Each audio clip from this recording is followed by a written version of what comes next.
Reign के बारे में कि जो एड़ी चोटी का जोर लगा के कभी इनकी मर्जी का बयान, कभी मिलाद कमेटी की मर्जी का बयान, कभी अवाम को खुश करने वाला बयान, हक बात बयान करने से आजिज आ गए तो हमारी कौम की तबाही हो गई। आज हमारे नौजवान समझते हैं कि जरूरत छोड़ दे, हाजत छोड़ दे, मनफात और जीनत से हम अल्लाह ताला का मकाम पालेंगे। हालांकि आप गौर से सहाबा इकराम की हयात तय्यबा का मुताला करें, खुद मेरे आका नेमत इमाम अहले सुन्नत रज़ियल्लाहु ताला अन्हु को देखें। हर सहाबी, हर अल्लाह का वली सबसे पहले जरूरत, इसके बाद हाजत, इसके बाद वक्त मिला तो मनफात और जीनत की तरफ भी आए। लेकिन जो इंपॉर्टेंट है वो इंपॉर्टेंट है, जो अहम है वो अहम है। आपके वालिद साहब को कैंसर हो जाए, वो बेचारे पड़े हुए बिस्तर पे करा रहे हैं और आप पीस रहे हैं कुछ। भाई क्या कर रहे हो? यार वो बादाम और पिस्ता पीस रहा हूं ताकि अब्बा जान का दिमाग तेज हो जाए। ये हमारी हालत हो गई है। हमारा मसलक तबाह हो रहा है, मस्जिदें हमारी खाली हैं, हमारी रैलियां कामयाब क्यों नहीं होती? कौन देकर देख ले कितने लोग आएंगे आपकी रैली के अंदर। इसलिए हमारे उलमा कौल देते हुए घबराते हैं कि खामखा अपनी बेइज्जती होगी। क्यों करें? क्यों हमारे नौजवान नात खानों के पीछे चलने के लिए तैयार हैं, जाली आस्थानों को आबाद करने के लिए तैयार हैं। वो इस बात के लिए तैयार नहीं कि कोई मायारी काम हो, कोई ठोस काम हो, मसला के आले सुन्नत के लिए मजबूत काम हो, इसके लिए तैयार नहीं है। और ये एकदम सोच नहीं बनी है, ये आहिस्ता आहिस्ता सोच बनाई गई है, प्री प्लान सोच बनाई गई है। कुछ लोगों ने अपने जाती मफादात के लिए, अपने नाफानी ख्वाहिशात की तकमील के लिए अपने मसलक को बेचा है, अपने मसलक का बेड़ा गर्क किया है। मेरे नजदीक ऐसे लोग बहुत बड़े काबिल मुजरिम हैं कि जिन्होंने हमारे नौजवानों को मुस्तहबात में मशगूलियत पर नजात के परवाने सुनाए हैं। और अगर हम जैसा कोई हक बात बयान करने लगे, सबसे आसान चीज ये है उसके ऊपर बदमजहब का लेबल लगा। बदमजहब हो गया। पता है ये बेचारी, ये भोली भाली अवाम जिसको आज तक कुछ सिखाया नहीं, वो आपके झांसे में आकर, और इतनी इमोशनल है हमारी अवाम, अच्छा बदमजहब हो गया, ठीक है। अब ऐसे को साइड में लाके पूछें, बेटा तू इतना जोश में आ रहा है, ये बता कि बदमजहब कहते किसको है? बदमजहबियत की अकसाम कितनी होती हैं?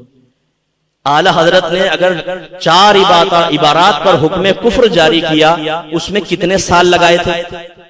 उलमा तशरीफ फरमाए, एक रिवायत मुझे मिली 24 साल और एक 30 साल। 30 साल एक ऐसी इबारत है, ऐसी इबारतों के बारे में जिसके बारे में फतवा जारी करते हुए आला हज़रत ने खुद लिखा कि जो इस कुफ्र में शक करे वो भी काफिर, लेकिन उसमें भी 30 साल वेट किया है, 30 साल। और हमारे यहाँ पर एक मुकर्रिरीन को अगर थोड़ी स्टेट पावर मिल जाए, थोड़े नौजवान यहाँ गुटके रखे, यहाँ रखे और सिगरेट पी के पीछे उसके चल पड़े, वो उन्हीं को उलमा के खिलाफ, सुन्नियों के खिलाफ इस्तेमाल कर रहा होता।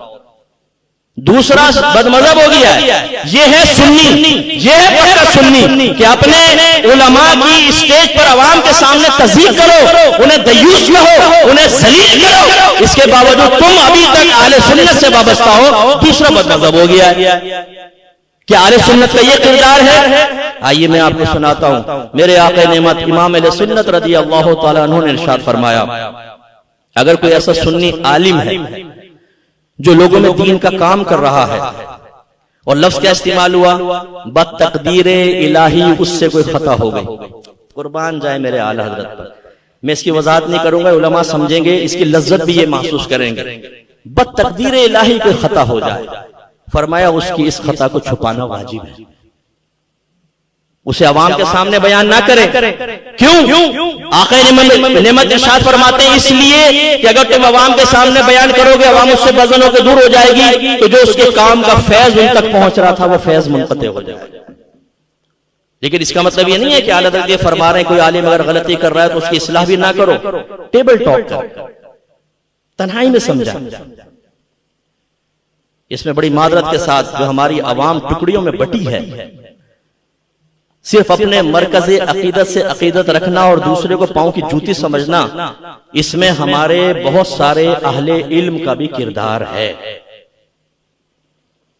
अगर एक आदमी ने खता की है, जरूरी है कि आप स्टेज के ऊपर उसको बयान करें ताकि उसकी क्लिप तैयार हो और दूसरों तक पहुंच जाए।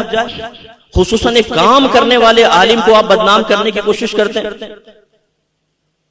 ये मैं उनसे कह रहा हूं कि जो इस तरह के हैं, जो नहीं है तो आपके लिए तो मैं मादल्ला जुर्रत नहीं कर सकता हूं ना।